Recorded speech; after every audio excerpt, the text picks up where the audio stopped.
Hey guys, and welcome back to my channel. If you're new here, hello and welcome. I'm Nelly, and I would love for you to subscribe to my channel. And if you like this video, I'd love for you to give it a big thumbs up. So let's get into it. I am getting back to my roots. As many of you know, I started off as an acrylic painter many moons ago. And I miss it. Some days I miss it. I still will love my mixed media. And of course, in this piece, as the title says, it is a mixed media piece. But I am diving back into a little bit of just painting, just no assemblage, no craziness. I'm going to start with some Tim Holtz tissue-ish paper and a ton of stamps that I have in my stash, and some Ranger jet black archival ink, and I'm just laying a whole bunch of stamps down. I'm going to make some printed tissue paper for the background of my piece. I have a flat panel board that I just covered in cheap black acrylic paint, nothing fancy. And so this is what my tissue paper looks like, all stamped up. And I'm going to go in with some Dana Wiggly Media gloss sprays in fuchsia and cheddar. This is like my favorite color combo of her paints, like ever. So I flipped it around and I sprayed the back of the tissue paper, and I thought I was gonna like the color coming through from the back, but once I dried it, it wasn't on the back of it. It looked pretty cool, but it wasn't shining through enough. So I flipped it around, and now I'm doing the front. And her paint is solid, so because it's acrylic paint. So I just took my I had a paper towel sitting next to me, and I just took it, and while the paint was still wet, I just wiped it across. And because Tim Holtz tissue paper has like a waxy feel to it, it kind of glided across the top. It's almost more like a not tissue paper, like sandwich wrap, deli paper. I don't know why I couldn't think of what that was called. Like deli paper. So it has like that waxy feel to it. So now I'm going to go through and fussy cut. Not fun, not my favorite, not, yeah, fussy cutting. It's like my arch nemesis.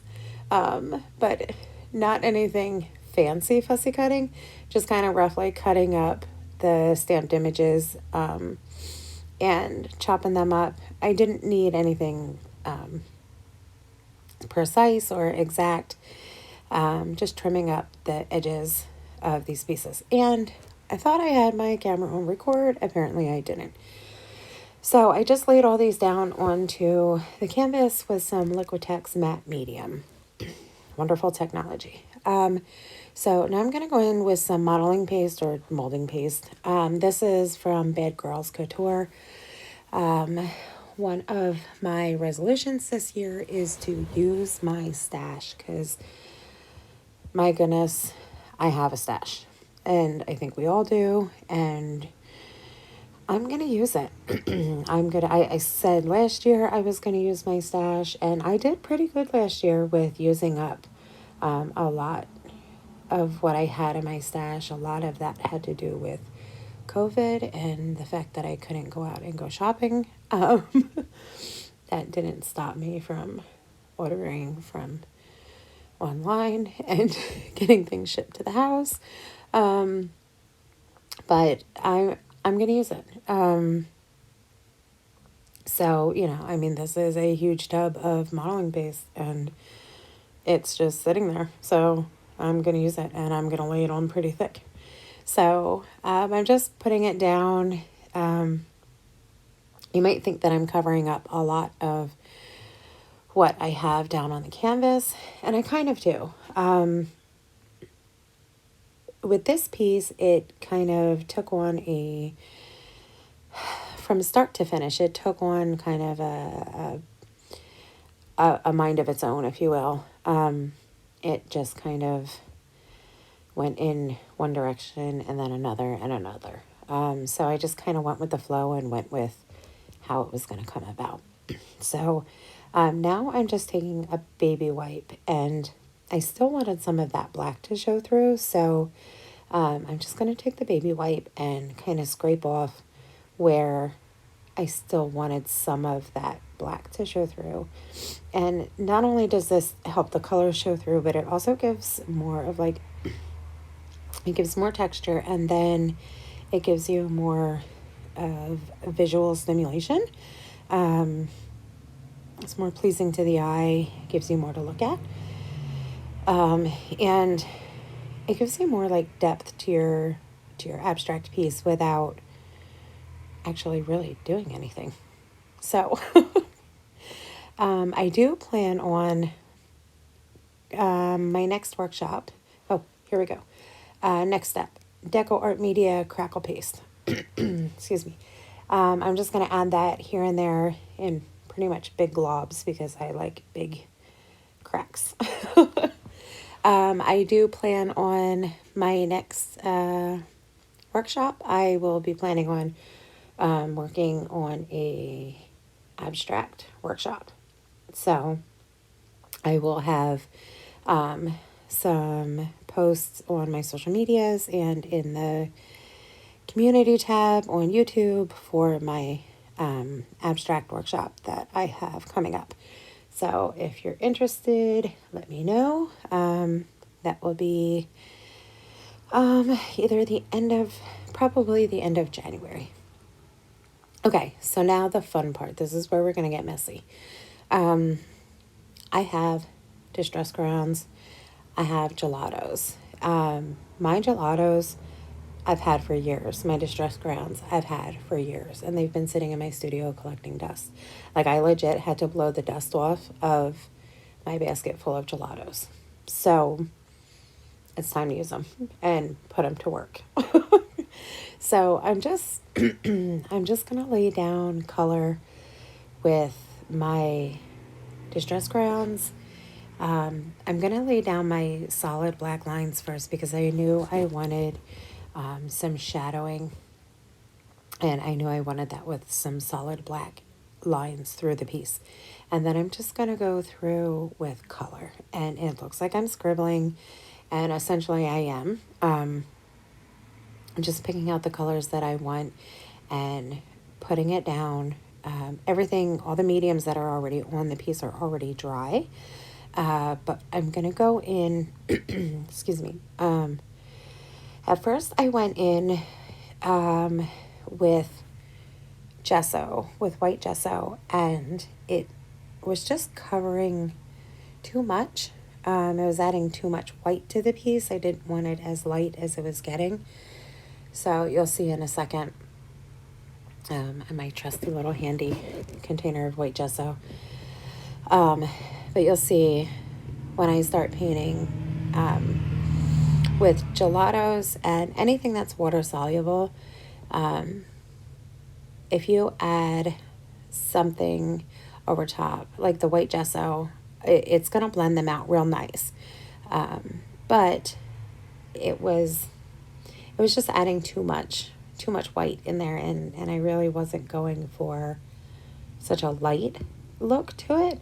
And I do have a couple water all the way off to the side off camera. You can't really see it. So I was blending that in with the gesso, and it's still, like, I wasn't feeling it. So I changed to clear gesso. And so I added the clear gesso, which then fixed it blended the water-soluble crayons, the mediums, the water-soluble mediums, whether it's the distress crayons or the gelatos, and then it makes them permanent. So I'm just going to go through and I'm going to blend all the colors with the gesso, which I'm really happy with how it came out then. And again, I have that cup of water off to the side, just to kind of rinse my brush in between. And then while the gesso is wet on the piece, I'm going to add some more gelatos right on top of the wet medium, just to give it a little more punch of color, and mixing and matching the colors, but still in the same color family, and just blending and adding color where I think it needs to be. And I kind of went back and forth for some time. I had a lot of fun with this. I really miss just playing with colors. Abstract art for me is always so fun, especially like distressed abstract art, where there's no real rhyme or reason. There's no, nothing's really right or wrong. And you just go in and you have fun. To me, it's making a mess, but it's a mess that makes sense. And it's a mess that makes me happy. Um, so I miss it. I miss it. I really do. I don't know. I love it. So now I'm going to go and do my highlights. I'm going to activate the black lines that I had put in, and this is where my shadowing comes into effect. And then I'm also going to take another way to make shadows is not just with black or gray. I like to do shadowing sometimes with purple. And so I'm going to take a purple gelato. Yes, I'm going to use a super dark purple gelato right up against that black line that I have and blend it in with the black. And then that in turn gives me another shadow. And I just go against those three lines for a visual triangle. Even though it's not in the shape of a triangle, there's still only three of those purple lines, instead of lining all the black lines with the purple. I just did the three. And so, again, I just go back and forth and add a little more here and there where I think it needed it. And then I'm going to take my baby wipe, and I think I had some white gesso on this. And I just kind of feather out the black away from the line itself. And I feather it into all the texture that I have into the piece. And then I take my distress crayon, and y'all know I love my frames, if you will, and framing my pieces. So I go around the whole edge of it, and I dip my finger into the clear gesso, and I'm going to go all around the edges to activate that distress crayon. And I'm going to use that same dirty baby wipe and wipe it back where I think it's too much, or feather it out where I think it needs to get into, like I have all that crackle paste on there, so I want to get it into all the little grooves and cracks, and get it all in the texture, and get it all over the place. So, sometimes it helps to pick your piece up and move it around and look at it from a different angle, and yeah, just get in there and get messy and have fun. And here I wanted to accentuate that black mark that was on the bottom, and so I took the distress crayon and took that black all the way up through, and then same dirty baby wipe, and then went back downward with it. to bring that white from the white gesso that I had on the baby wipe and brought that back down through. So that's it. I mean, it went super fast, but it took me 2 days to create this piece. Lots of dry time in between. But, you know, normally when I do my up close shots, it's usually sped up, but there's just so much texture in this piece that I had to do it slow-mo. Like, I actually slowed down the video so you guys could see all the yummy texture and the beautiful colors that are in this piece. I have a feeling I'm going to be doing so many more.